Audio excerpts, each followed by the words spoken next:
Hello, and thank you for joining us for this edition of the One Young World Together Apart series. My name is Angela Mae Minas from the Philippines. I am a social scientist in the field of agriculture and low carbon energy based at the Tyndall Center for Climate Change Research here in the UK, and I am a proud One Young World ambassador.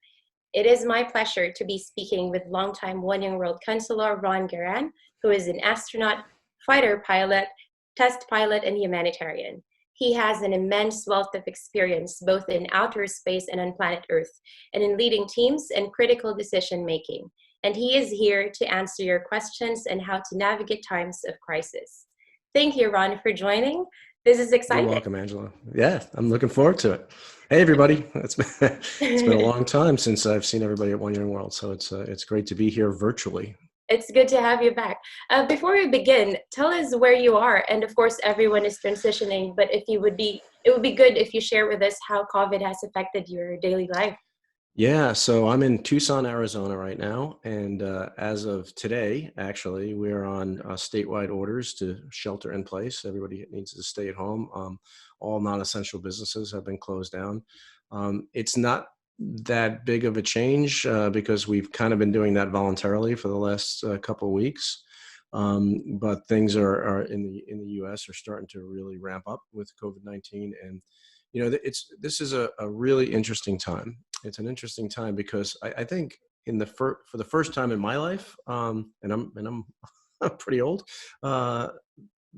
This is the first time where there is something that's affecting literally every single person on the planet. There is not a single person on the planet, I don't believe, that is not affected in some way or another by COVID-19, whether it's, obviously affected medically, if they're battling the virus, or financially, and there's a lot of pain that's going throughout the world, and so we're as a human species paying the price right now of battling this virus, and it also comes, though, as an opportunity. It's an opportunity for us to come together as a species, to be more unified, to be stronger together.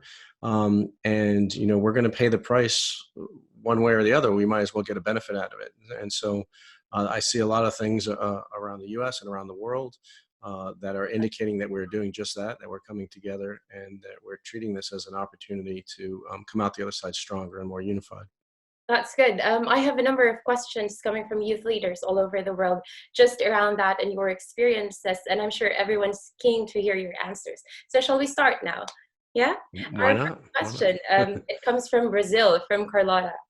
She's asking, you've spoken about the need to shift our focus from thinking about this pandemic from global to planetary. Can you explain what that should look like and why that is critical?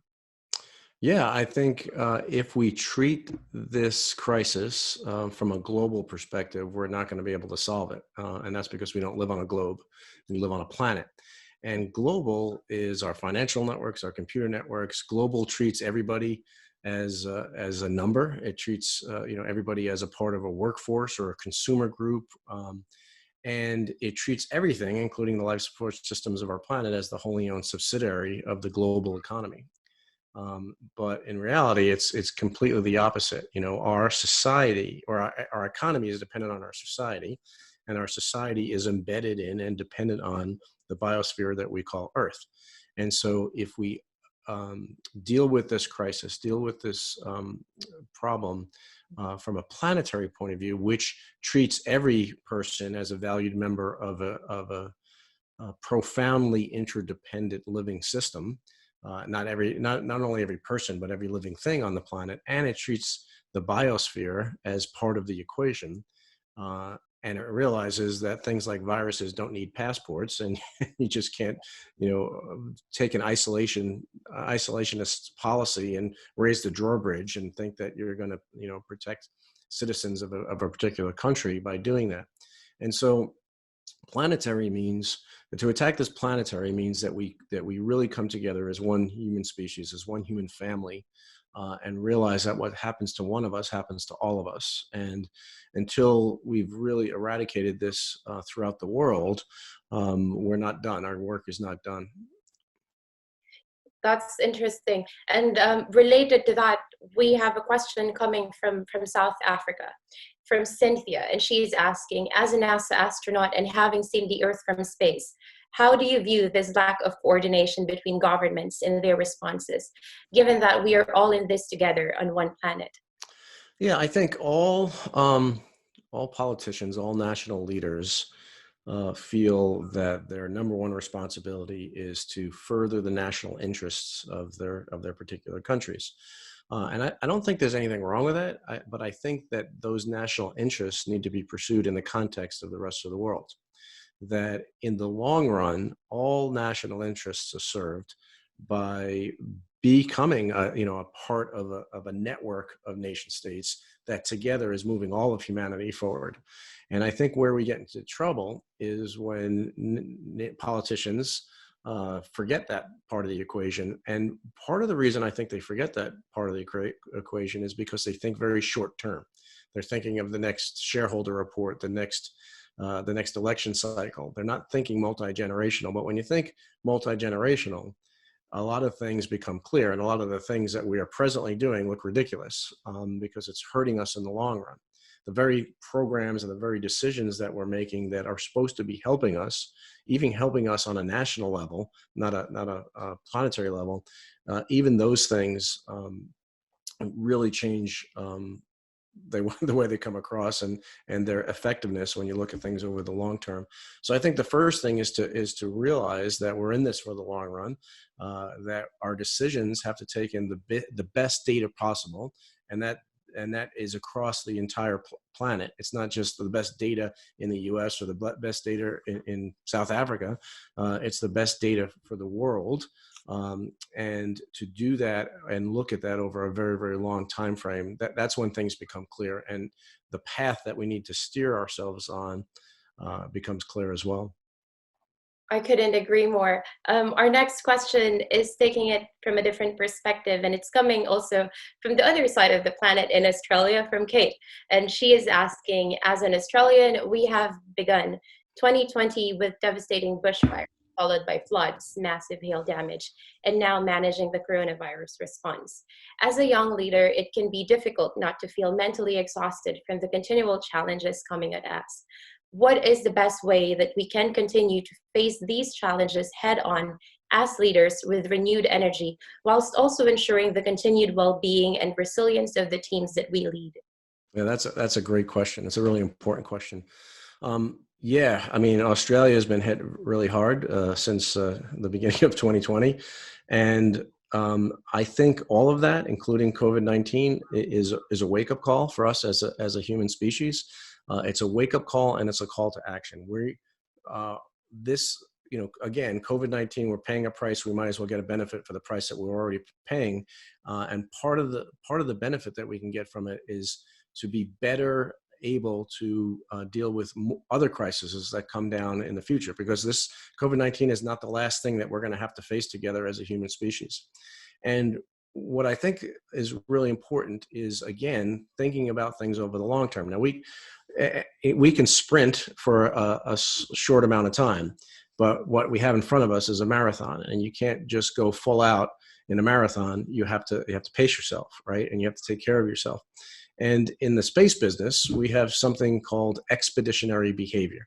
When we go on a mission and we're in a hostile environment, we're isolated in a hostile environment, and we have our team with us, right? And our team could be ourselves, it could be our family, it could be our coworkers. If you're one of those people who are going to work and you're in an essential job, and thank you for that. If you're keeping food on the shelves and helping people in hospitals and everything else that's going on, that's I'm really very, very thankful and proud of the folks who are putting their own safety at risk to help others.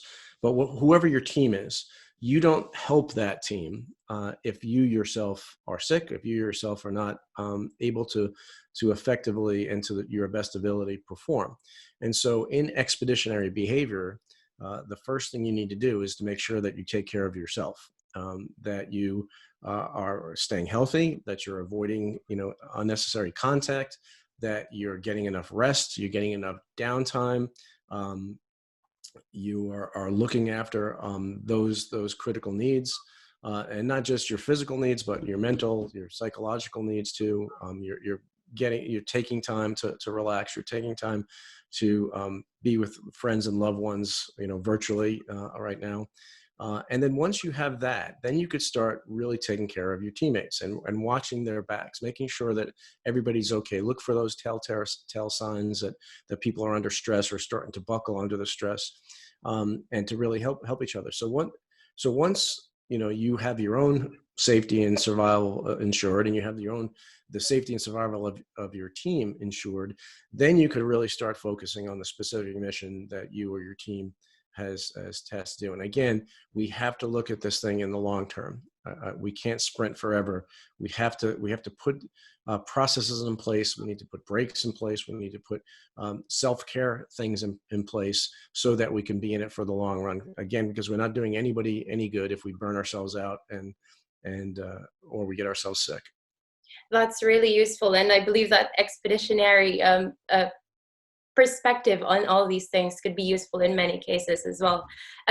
Related to that, there's this question from Hans from Denmark about being up in space. And he's asking, being there obviously will have given you plenty of time to understand the meaning of isolation. What advice can you give to those who are struggling with being away from friends, family, and the people that they love? Yeah, I mean, in addition to the advice I just gave about expeditionary behavior, because that's part of it. On the space station, we would at least once a week, we would have a video conference with our family, with our immediate family. We also had a phone on there and you could call people. So, we have a lot of technology right now that we can use to stay in touch with folks. I think we should use that. In a lot of cases, we're better able to stay in contact using these technologies versus, jumping on a plane and flying somewhere and seeing somebody, or getting in your car and going to the next town or whatever it is. Because I think it's really important that, and to do that in a visual format too, as much as you can, because I think there's something different between hearing somebody's voice on a phone and seeing their face and seeing their facial expressions. And I think using this technology, this wonderful technology that we have in front of us, to the best of our ability. But again, one of the key reasons we want to do that, one of the things I think that is the most stressful in a separation, in an isolation, is fear, right? Is worrying about those people that we care about, that we love. And so seeing them and seeing that they're happy and seeing their facial expressions, I think is going to go a long way. But also, they're on our team, right? And so we need to look for those telltale signs that they're starting to buckle under stress. We need to look for ways to help each other, even if it's virtually, and really be aware, not just self-aware, but aware of how this crisis is affecting folks that we come in contact with, that we love, that our friends and family and everything else. That's good. It's being there for each other, right? The next question is coming from Ethiopia. It's from Isabel.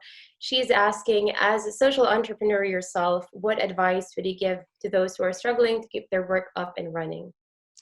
Yeah, that's another really tough question, because I don't know of anybody who's not affected financially for this. People have lost their livelihoods, they've lost their jobs.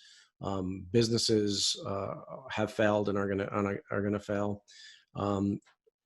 But again, when we look at things from the long term, and we look at our businesses, we look at our projects, we look at all the things that we're working on, we should use this as an opportunity to look for ways to build resilience into those things. What is it that's causing those businesses and those projects to fail right now? What can we do coming out of this, or even during this, to turn things around? I make a living from public speaking. So in 1 week, I had every public speaking event that I had canceled for the entire year. So there's the entire year's income is gone, but there's virtual conferencing that you can do.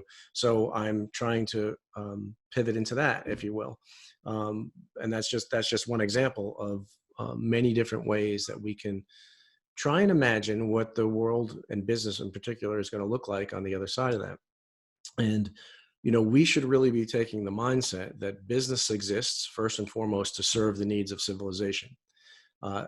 And businesses are not, should not be seen as independent entities operating in a vacuum. They should be seen as interdependent nodes in a fabric of prosperity, where hopefully every person can participate, every person can reap the benefits of commerce, and every person could live, in harmony with each other and with the planet itself. That, I think, is what the purpose of business should be. I think we all know that for the most part it's not.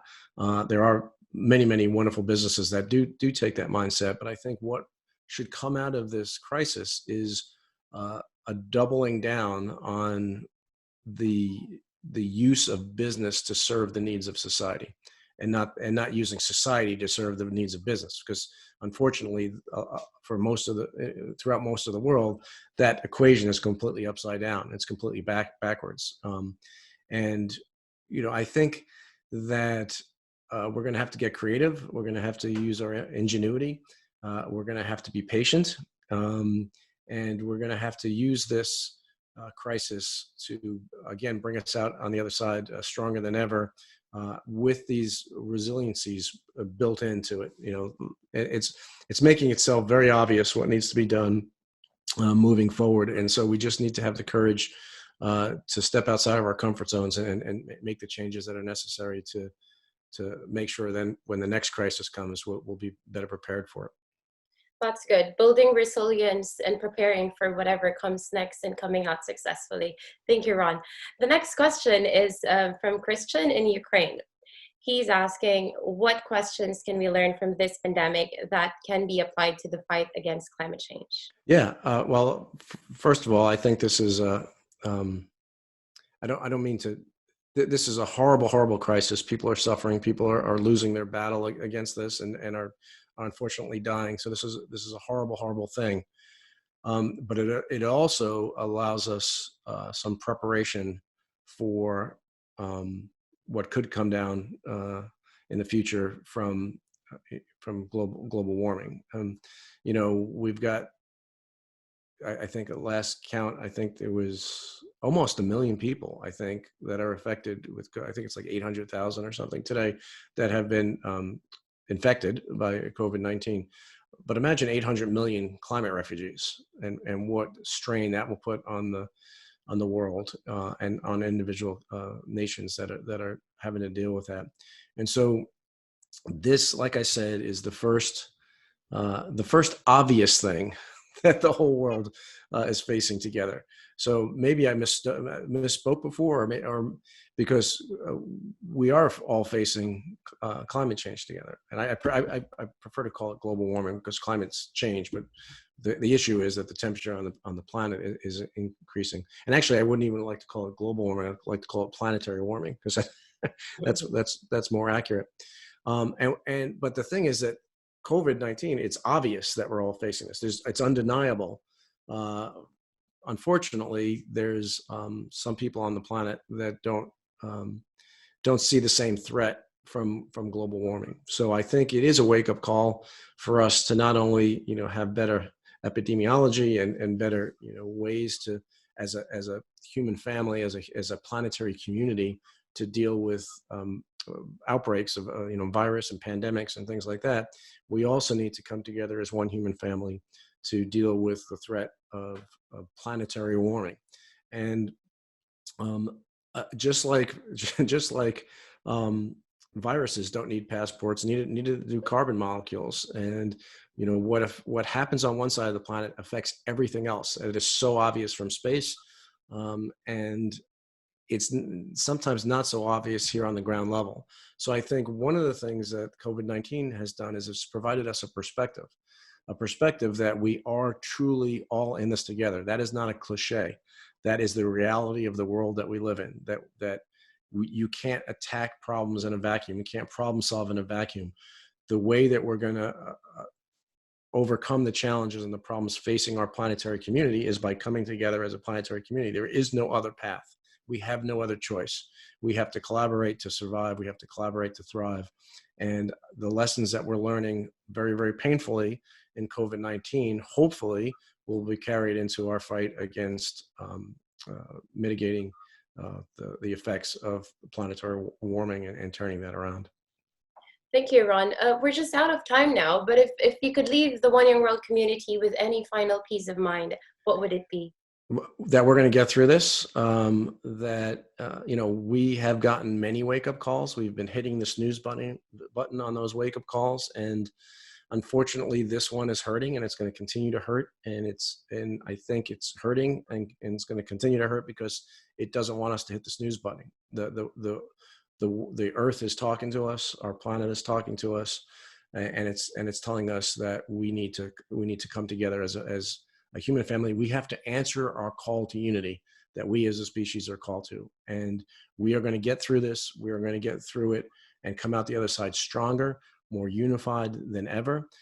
We've got choices ahead of us. We can allow this to divide us and to come out the other side even more divisive than we are right now. But it's efforts like One Young World. It's the amazing young leaders that are involved at One Young World that are going to help make sure that we come out of this on the right path, the right path towards a greater level of unity, a greater level of strength, a greater level of collaboration that leads to shared strength. Together, we are undefeatable and we are invincible, and we can accomplish anything together. And that's the message that needs to come out of this: is that we are so strong when we come together, and we're going to get through this. And I just hope that everybody stays safe, stays healthy, takes care of each other, and don't forget, the expeditionary behavior. You have to take care of yourself too, and don't burn yourself out. Thank you very much. And thank you for all that you're doing. So. Thank you very much. Stronger together, more unified. We'll go through this successfully. Thank you very much, Angela. Ron. To all of you who are listening, let's give a big thank you to Ron for his time, and make sure to like, comment, and share this session. Thank you for watching, and take care. Thank you, Angela. Thank you, Ron.